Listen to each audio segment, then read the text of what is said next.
एकनाथ शिंदे के ऑफर को स्वीकार करेंगे संजय राउत? क्या संजय राउत अब उद्धव ठाकरे का दामन छोड़ एनडीए में शामिल हो जाए?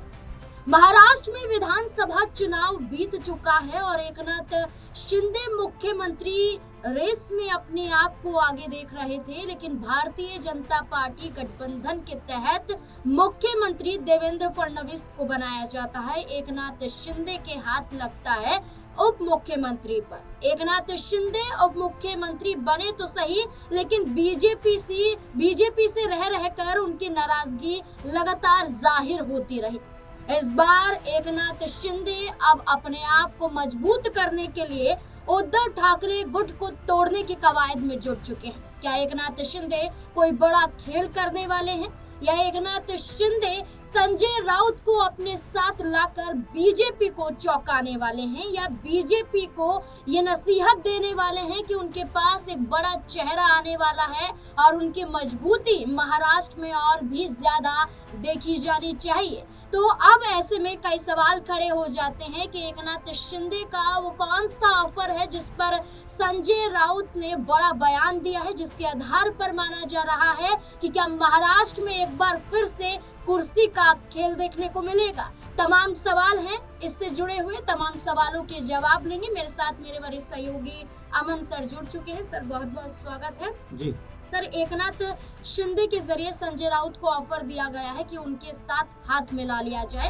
और इस बात का खुद खुलासा संजय राउत ने एक इंटरव्यू में किया है। उन्होंने कहा है कि शिंदे ने कहा था कि हमारे साथ आ जाइए और 25 साल आप राज करेंगे। संजय राउत ने साफ कह दिया कि वो भगोड़े नहीं है, लेकिन जो साफ कहा गया है और ये जो ऑफर दिया गया है, इसके बीच में कोई क्या तालमेल नजर आ रहा है? देखिए नाज़मीन, जाहिर बात है कि बिहार के चुनाव है और हर जो सरगर्मी है वो कहीं ना कहीं बिहार चुनाव के इर्द गिर्द बुनती हुई दिखाई पड़ती है। आपने देखा कि राजस्थान के अंदर जिस तरह से पीएम मोदी ने भाषण दिया है उसका असर बिहार तक पहुंचेगा। ये वाकई में जो विरोधी खेमे हैं, खासकर जो विपक्षी दल हैं, वो ये बात कह रहे हैं कि भाई मोदी जी ने अभी से सिंदूर ऑपरेशन का जो कह सकते हैं कि क्रेडिट है वो खुद लेना शुरू कर दिया है और पॉलिटिकल तौर पर उसका इस्तेमाल करना शुरू कर दिया है। और जिस तरह की भाषण वो दे रहे हैं, ऐसा लगता है कि चुनावी रैली को संबोधित कर रहे हैं और अपना जो कह सकते हैं कि राजनीतिक लिहाज से उसका फायदा लेना चाहते हैं। अब आपने जिक्र कर दिया महाराष्ट्र का, जहां पर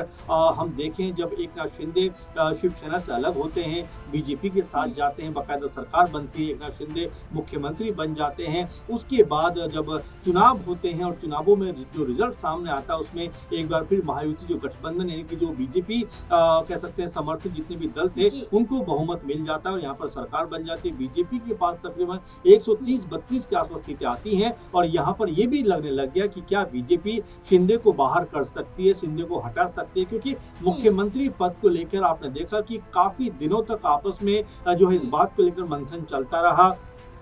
शिंदे कई बार नाराज नजर आए, लेकिन आखिर में शिंदे मान गए और उप मुख्यमंत्री बनते हुए नजर आए। इसके अलावा आप देखिए जो अजीत पवार हैं वो उप मुख्यमंत्री बने और यहाँ पर मिला जुला कर सरकार बन गई, क्योंकि जो पहले उप मुख्यमंत्री थे वो जो मुख्यमंत्री बन जाते हैं देवेंद्र फडणवीस, और वहीं जो उप मुख्यमंत्री रहे एक तरीके से मुख्यमंत्री रहे वो उप मुख्यमंत्री बन जाते हैं। तो ये समीकरण वहाँ पर बना। यहाँ पर सवाल ये नजर आ रहा है कि एक तरफ अजीत पवार का प्रेम शरद पवार के प्रति देखने को मिल रहा है, बीजेपी के आला कमान शरद पवार पर प्यार लुटा रहे हैं, तो क्या एकनाथ शिंदे की छुट्टी है इसलिए संजय राउत को ऑफर दिया गया? देखिए, मैं जहाँ पे लेके आना चाह रहा था आपको वो बिहार चुनाव को मैं जोड़कर देखना चाहता हूँ, क्योंकि आप जरा देखिए बिहार को अगर हम जोड़े यहाँ पर, तो बिहार में इस समय ऐसा लग रहा है कि नीतीश कुमार और चिराग पासवान बीजेपी के हाथ से निकल सकते हैं। क्योंकि आप देखिए जिस तरह से नीतीश कुमार के जो गुट में या उनकी दल में पार्टी में बीजेपी से टक्कर लेने की बातें कही जा रही है, और ये भी कहा जा रहा है कि सीट शेयरिंग के मसले पर कहीं ना कहीं दोनों के अंदर अनबन हो सकती है। इसीलिए मोदी जी ने या बीजेपी ने एक तरीके से नीतीश कुमार को दिल्ली बुलाया है और आज बहुत सारी बातें इसके ऊपर होने वाली। एक बात, दूसरी बात यहाँ पर चिराग पासवान को लेकर भी देखिए कि वो भी मुख्यमंत्री बनने के ख्वाहिशमंद हैं और उनको लेकर भी लगातार ये भी कहा जा रहा है कि वो भी पाला बदल सकते हैं। अब दोनों की सीटें आप जरा जो केंद्र लेवल पे देखें तो सांसदी की अगर हम देखें चेहरे उनके पास है 12, जेडीयू के पास है तो 5 नजर आते हैं चिराग पासवान पासवान के पास में और ये आंकड़ा बन जाता 17 का। अगर इसे मांझी को भी जोड़ दिया जाए तो चलिए 18 का ये आंकड़ा बन जाता है। अगर ये 18 निकलते हैं, बीजेपी से नाराज होकर अलग हो जाते हैं, तो यहाँ बीजेपी की सरकार में कह सकते हैं जो स्थिरता है उसकी कमी आ सकती है। इसीलिए आप देख रहे हैं कि बीजेपी महाराष्ट्र के जो दोनों रूठे हुए दल हैं या दोनों जो रूठे हुए लोग हैं उनको मनाने की कवायद में जुड़ चुके हैं। यहाँ पर कह सकते हैं कि जो शिवसेना यूबीटी है उसको इधर लाने का प्रयास किया जा रहा है, क्योंकि उनके पास भी 8-9 सांसद हैं। इसके अलावा आप देखिए शरद पवार को भी इधर लाने का प्रयास किया जा रहा है, जिनको खुद पीएम मोदी हाथ से पानी पिलाते हुए नजर आते हैं, गिलास देते हुए नजर आते हैं। उनके पास भी 7-8 कह सकते हैं कि सांसद हैं और दोनों को मिलाकर अगर आप देखें तो ठीक आंकड़ा वही बनता है जो बिहार में बीजेपी को लॉस हो सकता है। तो ये बीजेपी है जो बहुत दूर की राजनीति कहीं ना कहीं जो दूरदर्शिता है वो देखती हुई नजर आती है और तमाम बिसात को पहले ही भाप कर बिछा लेती है कि अगर चिराग पासवान और अगर नीतीश कुमार खफा होकर अलग हो जाते हैं तो उनका तोड़ क्या होना चाहिए ताकि केंद्र सरकार को कोई भी हानि ना हो सके। बिल्कुल, एक तीर से दो निशाने भाजपा के जरिए किए जा रहे हैं। एक तरफ बिहार तो दूसरी तरफ महाराष्ट्र, कि बिहार के जरिए महाराष्ट्र हाथों से ना चला जाए और केंद्र में बैठी मोदी सरकार पर खतरा ना मंडराने लगे। लेकिन इस बीच ये भी सवाल बन जाता है कि जहां संजय राउत को ऑफर दिया जा रहा था, वहीं संजय राउत ने ये कह दिया कि वो अपनी पार्टी से गद्दारी नहीं कर सकते हैं और उनके तमाम सांसद भी पार्टी से गद्दारी नहीं करेंगे। यहाँ पर एक चेहरा था जिसने गद्दारी की डरपोक थे, भगोड़े साबित हुए। मैं तो चाहता हूँ कि अगर वो भी वापसी कर ले या उन्हें भी अपनी गलती का एहसास हो जाए तो इससे बेहतर कुछ नहीं होगा। तो संजय राउत का ये बयान कि जहां उन्हें ऑफर दिया जा रहा था वही एकनाथ शिंदे की वापसी की बात कर रहे हैं। जाहिर बात है संजय राउत ने पहले भी इस बात के लिए कहा था, अगर आपको ध्यान हो, कि बिहार में ललन सिंह के हाथ में तकरीबन 8-9 सांसद हैं और वही संजय राउत अब शिंदे को भी कह रहे हैं कि भाई वापस आ जाइए, जो गलती हुई उसको छोड़िए। तो ये समझ पा रहे हैं कि जो राजनीति की बिसात है वो किस लेवल पर भिजती हुई दिखाई पड़ती है। और देखिए हर कदम, अगर आप एक गिलास पानी भी किसी को पिला रहे हैं, अगर वो एक फोटो फ्रेम में नजर आता है, किसी मंच पे नजर आता है, तो उसके भी कहीं ना कहीं मायने होते हैं। तो क्या शरद पवार को लेकर बीजेपी इस फिराक में है कि अगर वो आ जाते हैं तो अगर नीतीश कुमार चले भी जाते तो हमें कोई बड़ी परवाह करने की जरूरत नहीं है, क्योंकि बहुत बड़ा पॉलिटिकल डैमेज हमारे लिए नहीं होगा। लेकिन बिहार में कहीं ना कहीं इससे बीजेपी के लिए बड़ा खतरा उत्पन्न हो सकता है। जो बीजेपी अपने बूते सत्ता में आना चाहती है उसको यहाँ पर प्रॉब्लम का सामना करना पड़ सकता है नाज़मीन, क्योंकि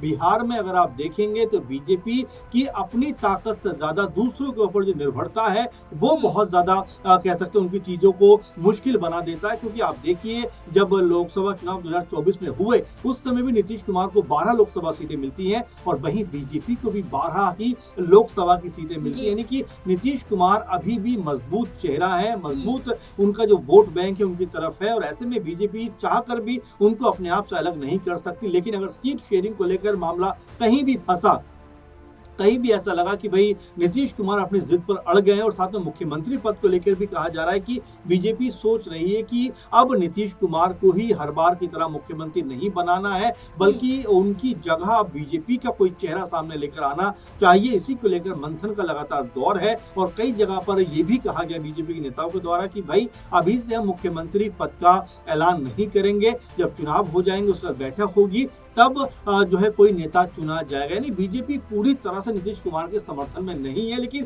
क्योंकि मजबूरी का नाम कहीं ना कहीं नीतीश कुमार है इसीलिए उनके नाम पर ना चाहते हुए भी बीजेपी के नेताओं को हामी भरनी पड़ती है। और ये बताता है कि बीजेपी के लिए सरकार में आना कितना जरूरी। आपने देखा महाराष्ट्र में शिंदे के नाम पर चुनाव लड़ा गया, शिंदे के नाम पर तमाम वोट आए भी, लेकिन जैसे ही परिणाम बीजेपी और महायुति के पक्ष में आते हैं क्या कहा जाता है कि शिंदे जी आप मुख्यमंत्री नहीं होंगे, मुख्यमंत्री कौन होगा? देवेंद्र फडणवीस। और इसके बाद शिंदे के सामने विकल्प होता है कि या तो वो सरकार में रहे और अगर वो चले भी जाते हैं तो बीजेपी को कोई बहुत बड़ा डैमेज नहीं होगा। तो इसीलिए बीजेपी पूरा का पूरा खेल बनाकर रखती है और ऐसा लगता है कि महाराष्ट्र के सहारे अब बिहार की जो राजनीति है उसको साधने का काम बीजेपी करती हुई नजर आ रही है। महाराष्ट्र में एकनाथ शिंदे की नैया डूबती हुई नजर आ रही है। वो एकनाथ शिंदे जो महाराष्ट्र में एक वक्त पर मजबूत थे, लेकिन बीजेपी के सत्ता में आने के बाद या कहें कि मुख्यमंत्री बीजेपी का चुनने के बाद कुर्सी थामने के बाद एकनाथ शिंदे की जो ताकत थी अब वो कहीं ना कहीं बीजेपी के आगे फीकी पड़ चुकी है। ऐसे में देखा जाए तो एकनाथ शिंदे अपने सांसदों की संख्याओं को मजबूत करने में लगे हुए हैं, वहीं विपक्ष के सांसदों को तोड़ने में लगे हुए हैं। देखना होगा कि एकनाथ शिंदे का ऑफर का जवाब तो संजय राउत ने दे दिया, लेकिन क्या अब संजय राउत के जवाब पर कोई पलटवार एकनाथ शिंदे करते हुए नजर आएंगे या फिर नहीं? इस पूरे मुद्दे को लेकर आपको क्या लगता है, क्या समीकरण बैठता है? अपनी राय कमेंट सेक्शन में जरूर दें। देखते रहे स्पेन 9 न्यूज। धन्यवाद।